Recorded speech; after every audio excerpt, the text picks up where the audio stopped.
Imagine que tu offres une pépite d'or, mais que personne la prend. Pas parce qu'elle n'a pas de valeur, mais parce qu'elle est emballée comme dans un vulgaire sac de chips, par exemple. Chaque fois que tu crées du contenu qui est moyen, ben c'est exactement le même effet que tu crées avec ton podcast, avec tes épisodes de podcast. Alors, heureusement, il y a une solution. Ça s'appelle le contenu magnétique. Alors, aujourd'hui, je vais te parler d'un des aspects du contenu magnétique, mais je vais surtout te parler d'une série de masterclass qu'on commence à animer dès aujourd'hui et qui vont te livrer complètement tous les secrets derrière le contenu magnétique et comment tu peux appliquer tout ça à ton podcast.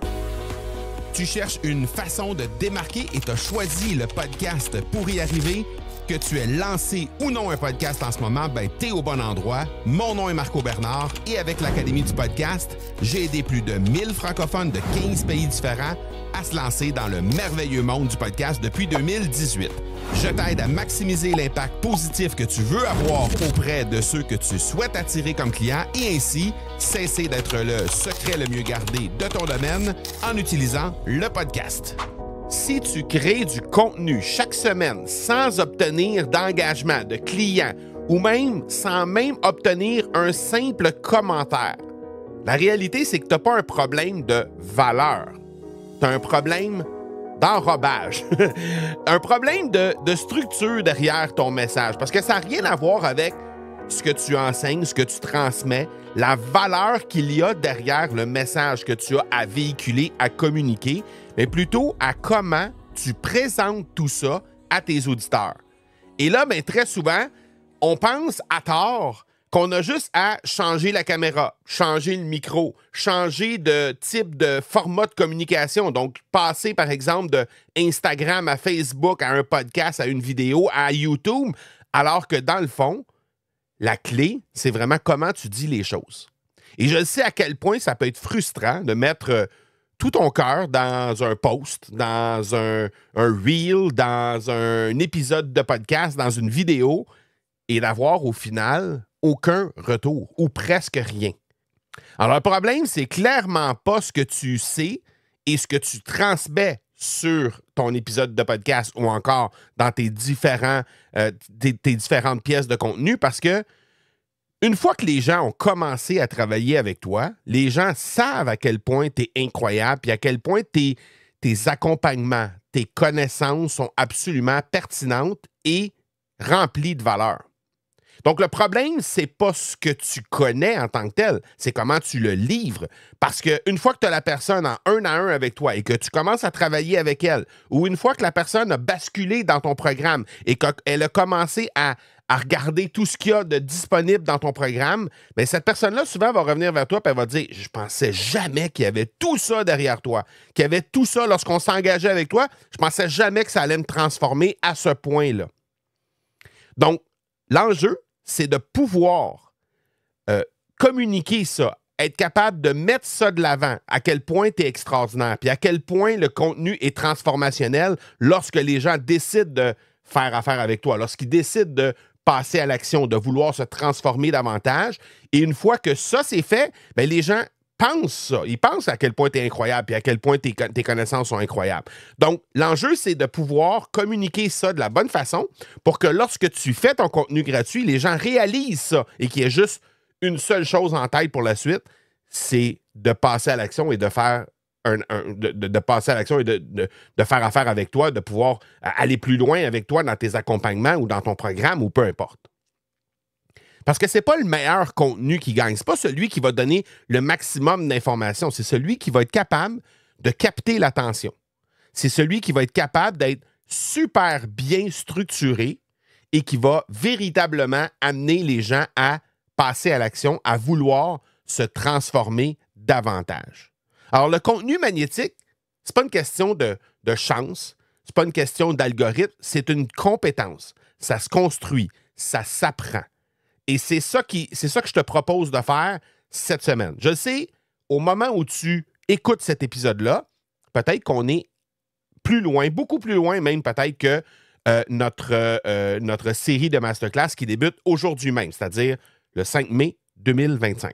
Bon, si c'est le cas, si jamais tu écoutes cet épisode-là et tu te retrouves au mois de juin ou en 2026 même, pas de souci, je vais aussi te donner à la fin de l'épisode une façon de faire en sorte qu'on puisse t'aider à développer ce contenu magnétique qui va te permettre ultimement de pouvoir faire comprendre aux gens à quel point les connaissances que tu as, à quel point faire affaire avec toi, à quel point travailler avec toi, c'est absolument exceptionnel. Et ce, à chaque fois que tu crées du contenu gratuit, peu importe le format de contenu que tu vas utiliser. Alors que ce soit un post sur Facebook, que ce soit un reel sur Instagram, que ce soit un épisode de podcast, que ce soit une vidéo, dans tous les cas, la façon de structurer le message, ça reste exactement la même.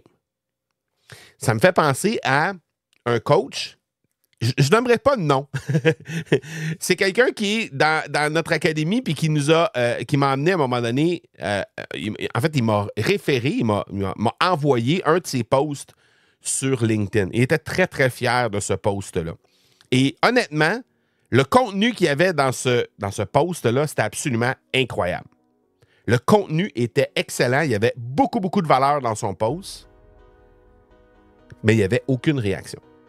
Il n'y avait rien, à peu près aucun like, aucun commentaire. Et je trouvais ça dommage parce que la valeur qu'il y avait dans ce post-là, c'était absolument exceptionnel. Donc, c'est comme si il offrait de l'or dans un sac de chips. Et la raison pour laquelle je te parle de cette analogie-là, de cet exemple-là, c'est que j'ai fait une pub justement sur mon compte Instagram. Je vais même te la mettre en copie, en fait, en lien dans les notes d'épisode. Donc, si jamais tu es curieuse d'aller voir un peu cette petite publicité-là, ce petit post-là, et tu veux laisser un commentaire, sens-toi libre de le faire, il n'y a pas de souci. Ça a été une publicité, ça a été un Reels qui a eu énormément de réactions partout sur les différentes plateformes dans lesquelles on l'a mis. Et ça met en lumière quelqu'un, un bijoutier en fait de New York, qui offre sur le trottoir des onces d'or. Alors, une once d'or, ça vaut 2000 $ américains. Et il était sur le trottoir, il essayait de distribuer ça, mais il avait emballé les chips d'or. En fait, ça ressemblait à des petits plateaux des petites tuiles de domino. Ça ressemblait un petit peu à ça, mais en or, évidemment. Et il remettait ça sur le trottoir aux gens qui passaient. Et il y avait au moins 3 personnes sur 4 qui faisaient juste à peine le regarder et qui passaient leur chemin. Pourquoi? Parce que pourquoi un type sur le trottoir à New York, avec un sac de chips, aurait dans son sac de chips des tuiles d'or? Pourquoi? Et surtout, pourquoi il donnerait cette tuile d'or-là à un passant, à quelqu'un qui ne connaît absolument pas, sans rien ne lui demander en retour? Donc, basé sur cette prémisse de base-là, cette publicité-là qui m'avait vraiment marqué quand j'avais vu ça, j'ai mis des extraits de cette pub-là et j'ai fait des analogies avec, justement, le contenu que, ben, malheureusement, quand tu ne structures pas ton contenu comme il le faut, quand tu ne l'enrobes pas, quand tu le mets pas de la façon où les gens vont y reconnaître vraiment la valeur réelle qu'il a, ben, ça fait exactement la même chose. Ça fait que les gens vont juste passer leur chemin. Alors, même s'il y a énormément de valeur dans le contenu que tu livres, ben, ça fait en sorte que, en bout de ligne, les gens vont juste pas en tenir compte, puis ils vont passer, puis ils vont jamais découvrir ce contenu-là. Donc, offrir du contenu qui est de très, très grande qualité, mais sans nécessairement apprendre à capter l'attention puis à créer ce contenu-là pour faire en sorte que les gens vont passer à l'action, ce que nous, à l'Académie, on appelle du contenu qui est magnétique, donc du contenu qui attire, comme un aimant, hein, du contenu qui attire. C'est comme si c'est un chef cuisinier qui va te donner un repas gastronomique là, absolument exceptionnel, mais qui va te le servir dans une boîte en carton. Au lieu de te le servir dans une belle vaisselle avec les beaux ustensiles, de te mettre ça sur une belle table avec toute l'ambiance qui va avec et qui correspond à la qualité du repas qui va te servir.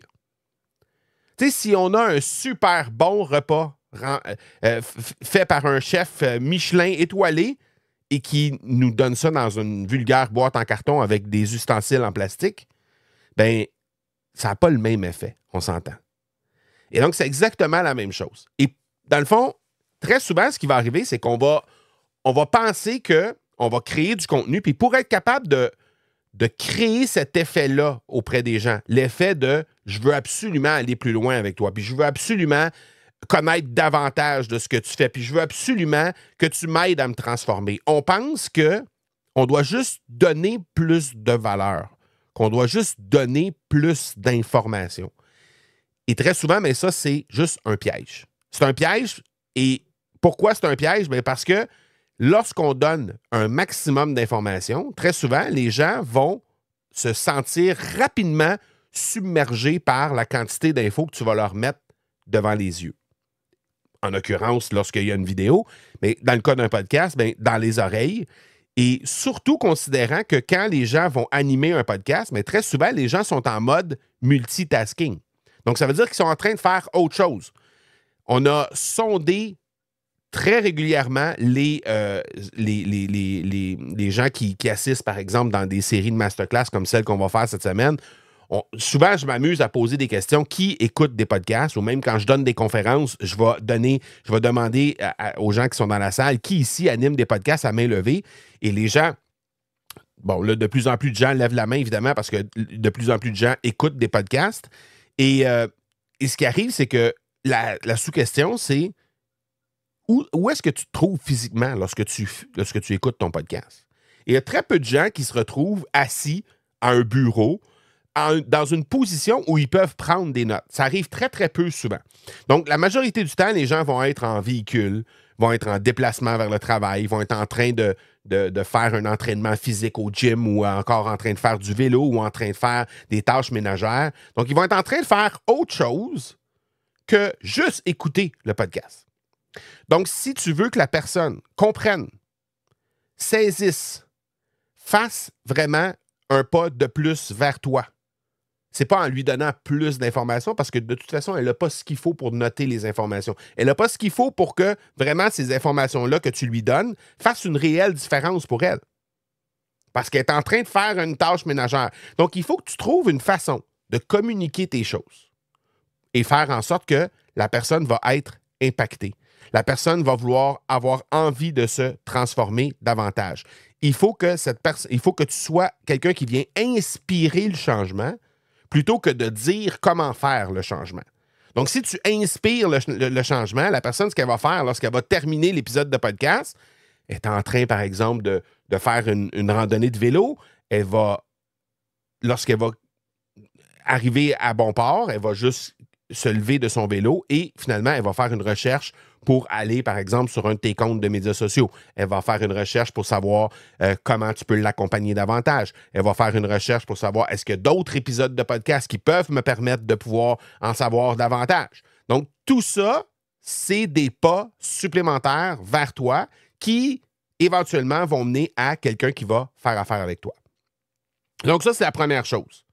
La deuxième chose, pourquoi c'est un piège très souvent de donner plus d'informations sur un épisode de podcast, c'est que les gens ont souvent l'impression, lorsqu'il y a un paquet d'informations dans un épisode de podcast, ils ont souvent l'impression qu'ils ont tout ce qu'il faut pour se transformer à partir des informations qu'il y a dans l'épisode de podcast. Alors que dans les faits, c'est une infime partie. On s'entend. Si tu as un programme, si tu as un accompagnement, puis que ton accompagnement dure 15 heures, 30 heures, 50 heures, c'est pas dans un épisode de 30 minutes que tu vas être capable de livrer l'ensemble de ce que la personne a besoin pour se transformer. Si normalement, ça prend 30 heures ou ça prend 50 heures pour vraiment avoir une bonne idée de comment se transformer, parce que ça prend l'aide de coach, c'est parce que ça prend ton aide, parce qu'il y a du travail à faire derrière, parce que, bien, comment tu peux arriver à faire ça, à livrer ça en 30 minutes d'épisode de podcast? C'est impossible. Donc, les gens, lorsqu'on leur donne un paquet d'informations, ils sortent de l'épisode puis ils ont l'impression qu'ils sont capables, à partir de ce qu'on leur a donné dans l'épisode de podcast, qu'ils sont capables de pouvoir faire eux-mêmes la chose. Alors que c'est tout à fait faux. Donc, si tu prends la façon de créer ton podcast et que tu améliores ça pour faire en sorte de faire comprendre aux gens qu'ils ont besoin de se transformer, mais sans leur dire nécessairement exactement de A à Z comment faire, sachant très bien que tu n'auras pas le temps de le faire dans un seul épisode de podcast, bien, tu risques de faire en sorte de donner confiance aux gens. Ils vont avoir confiance d'abord que tu es la bonne personne pour les aider. Ils vont avoir confiance que tu as une solution qui a aidé déjà d'autres personnes et que ces personnes-là peuvent se transformer grâce à cette solution-là. Et surtout, ils vont avoir confiance en eux parce que ils vont pas prendre une partie d'information puis essayer de se transformer avec juste une bribe de ce que ça leur prend pour être capable de se transformer. Et finalement, ben, ça ne fonctionne pas. Parce qu'il n'y a rien de pire que ça. La personne va essayer, par exemple, de faire un truc que tu lui enseignes dans un épisode de podcast. Et parce qu'il lui manque plein d'autres informations autour, elle ne pourra pas, ultimement, avoir les résultats qu'elle souhaite. Et là, toi, tu penses que c'est à ce moment-là qu'elle va aller vers toi pour dire « Ouais, mais là, j'ai besoin de davantage parce que le résultat n'est pas là. » Mais l'effet, il est plutôt inverse. C'est-à-dire que la personne va mettre en place ce que tu lui enseignes sur un épisode de podcast. Ça ne fonctionne pas. Donc, c'est quoi sa réaction? Ce que cette personne-là m'enseigne, ça ne fonctionne pas. Pourquoi je payerais pour exécuter quelque chose dans un programme pour lequel je vais devoir payer alors qu'en bout de ligne, ce qu'elle me donne gratuitement, ça ne fonctionne pas? Donc, de décourager la personne parce que tu donnes trop d'informations, tu ne veux pas aller là. Et finalement, troisième chose pourquoi souvent donner de l'information, c'est un piège, ben c'est que, ben, regarde, je vais juste te donner l'information. Très souvent, les trucs qui sont gratuits et qui, au moment où tu les vois, tu reconnais énormément de valeur dans ces choses-là. Très souvent, quand c'est gratuit, tu ne vas pas y porter attention comme il se doit. Et je te donne un exemple. Combien de posts? Et là, ben, je ne sais pas si tu utilises cette fonctionnalité-là. Moi, j'utilise cette fonctionnalité-là, puis je me surprends toujours quand je donne cet exemple-là. Je suis certain que je retourne dans mon téléphone pour aller voir l'information que je m'apprête à te donner, puis je vais constater encore la même chose. Je vais voir des posts à l'occasion sur plein de plateformes. Et je vais dire, oh my God, ce post-là, c'est vraiment intéressant. Je vais le sauvegarder parce que là, je n'ai pas le temps d'aller vraiment en détail dedans. Et je vais revenir plus tard pour aller voir ça. Hein? La fonctionnalité d'enregistrer des posts ou d'enregistrer des pièces de contenu, c'est pas mal là sur toutes les plateformes. Donc, je ne sais pas si tu l'utilises. Si tu l'utilises, je t'invite à aller regarder combien de posts est-ce que tu as sauvegardé. Et sur le coup, tu t'étais convaincu d'avoir quelque chose qui avait énormément de valeur et finalement, tu n'es jamais retourné aller voir ce post-là. Combien d'outils gratuits est-ce que tu as téléchargés et qui sont quelque part dans ton ordi parce que tu disais « Aujourd'hui, je n'ai pas le temps, mais je vais retourner aller voir ça. » Combien il y a d'outils gratuits qui sont là et qui n'ont jamais servi? Combien de livres numériques est-ce que tu as téléchargés gratuitement ou des extraits de livres numériques que tu as téléchargés gratuitement et qu'au final n'ont jamais servi? Pourquoi? Parce que c'est un surplus d'informations. C'est beaucoup d'informations, mais parce que c'est gratuit et parce que l'information n'est pas livrée dans un mode où d'abord la personne t'a convaincu que c'est ce que ça te prenait pour te transformer, tu n'es jamais retourné sur ce post-là. Donc, c'est la troisième raison pourquoi c'est un piège de donner plus d'informations, parce que dans les faits, c'est pas ça qui attire les gens vers toi. C'est pas ce qu'on appelle du contenu magnétique. Dans le fond, là, tout le monde a déjà participé à un échange de cadeaux à quelque part dans leur vie. Si tu as 20 cadeaux sous l'arbre de Noël, celui qui est le moins bien emballé est probablement un des derniers à être choisi. On est d'accord? C'est peut-être une liasse de 1 million de dollars qui est juste mal emballée. Mais parce qu'elle est mal emballée, elle va être choisie en dernier. Le moins beau papier, celui qui a le moins beau chou, celui qui est le moins bien ficelé. Tu sais que les hommes, souvent, on emballe comme ça. Là. Il y a souvent beaucoup trop de papier pour la grosseur de la boîte. Bref, c'est souvent les cadeaux qui sont choisis en dernier. Pourquoi? Parce que c'est juste, ça paraît moins bien. Donc, de trouver une façon de créer du contenu qui va attirer l'attention, qui va être bien emballé, devenir le plus beau cadeau sous l'arbre de Noël. C'est ce qui va faire en sorte que, d'abord, les gens vont prendre conscience, vont découvrir ton contenu. Et ensuite, ben, vont potentiellement pouvoir se transformer avec ça. Et c'est ça du contenu magnétique. C'est un contenu qui attire l'attention. Donc, ça n'a rien à voir avec la chance. Ça n'a rien à voir avec la grosseur d'audience que tu peux avoir sur différentes plateformes. Ça n'a rien à voir avec ça. Tout a à voir, en fait, avec ce que tu livres et la façon dont tu le livres. Comment tu construis tout ça. Et c'est de ça dont on va parler dans notre série de masterclass qui débute aujourd'hui. Alors, encore une fois, si tu captes cet épisode-là, on est encore dans la première quinzaine de mai en 2025, je t'invite tout de suite à te rendre au academypodcast.com/contenu, magnétique. Pas d'accent, évidemment. Et tu vas pouvoir t'inscrire, accéder aux reprises. Déjà, si ça fait quelques jours que c'est commencé, il va y avoir des reprises. Évidemment, tu vas accéder à tout ça. Tu vas pouvoir vraiment rapidement consommer le contenu. Hein? Ça va être 3 masterclass essentiellement de 90 minutes chaque. Donc, ça se consomme quand même assez facilement. Tu vas pouvoir peut-être même le mettre à une vitesse supérieure pour être capable de prendre moins de temps pour le consommer. Et donc, tu vas pouvoir vraiment comprendre comment créer du contenu qui est magnétique et non pas juste du contenu qui donne de la valeur et qui donne de l'information. Donc, ça commence aujourd'hui, mais c'est accessible encore avec des reprises. Et si tu captes cet épisode-là et on est passé le mi-mai 2025, à ce moment-là, je t'invite plutôt à nous contacter de la façon suivante. Tu prends rendez-vous avec nous pour qu'on puisse faire un appel ensemble et on va t'expliquer comment on peut t'aider à créer du contenu magnétique. Alors ça, tu peux le faire au academypodcast.com/appel tout simplement. Et je te rappelle que je t'ai mis dans les notes d'épisode le lien, évidemment, pour t'inscrire à cette série de masterclass, le academypodcast.com/contenu-magnétique, mais aussi le lien vers la fameuse publicité où il y a les chips d'or que la personne donne sur le trottoir et comment on a trouvé des analogies en lien avec le contenu magnétique à travers tout ça. Donc, je te mets aussi le lien vers ce reel-là que tu pourras aller jeter un petit coup d'œil et gêne-toi pas de communiquer avec moi dans les commentaires directement de ce reel-là. Ça va me faire plaisir de pouvoir en parler avec toi. Donc, voilà pour aujourd'hui. On se donne rendez-vous peut-être dans notre série de masterclass, sinon la semaine prochaine, évidemment, sur notre podcast. Ciao, ciao!